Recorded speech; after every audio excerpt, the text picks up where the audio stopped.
அப்பா ஒரு கிரிக்கெட் ஸ்டேடியத்துக்கு போனார். 2 குழந்தைகளை கூப்பிட்டு 2 பசங்களையும் கூப்பிட்டு கிரிக்கெட் பாக்குறதுக்கு போனார்.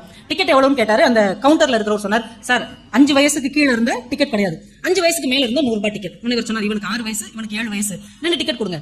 அவன் சொன்னா, இவனை பார்த்தா சின்னவனை பார்த்தா 5 வயசுக்குள்ள இருக்கிற மாதிரி தான் இருக்கு, நீங்க ஒரு டிக்கெட் எடுத்துக்கோங்க சார், 100 ரூபாய் மிச்சம் தானே. அதுக்கு அந்த அப்பா சொன்னாரு, அப்பெல்லாம் கிடையாதுப்பா, 100 ரூபாயை மிச்சப்படுத்துறதுக்கு நான் போய் சொன்னேன்னா நாளைக்கு என் பிள்ளை என் நேர்மையின் மேல் சந்தேகப்படும். 100 ரூபாய் முக்கியம் இல்லை, என்னுடைய நேர்மையை என் பிள்ளைகள் உணர வேண்டும் என்பதுதான் முக்கியம் என்று அந்த தகப்பன் சொன்னார்.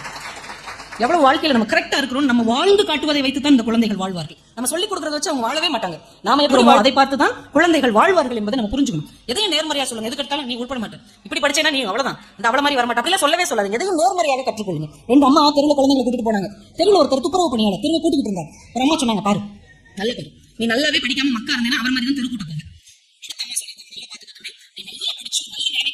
இவங்க வாழ்க்கையில கூட ஒரு வெளிச்சத்தை உன்னால் உருவாக்க முடியும் என்று அந்த அம்மா கற்றுக் கொடுத்தார். விஷயம் ஒண்ணுதான். ஆனா எந்த பிள்ளை மன ஆரோக்கியத்தோடு வளரும், நேர்மறையோடு சொல்லிக் கொடுக்கப்படுகிற பிள்ளைகளுக்கு மன ஆரோக்கியத்தோடு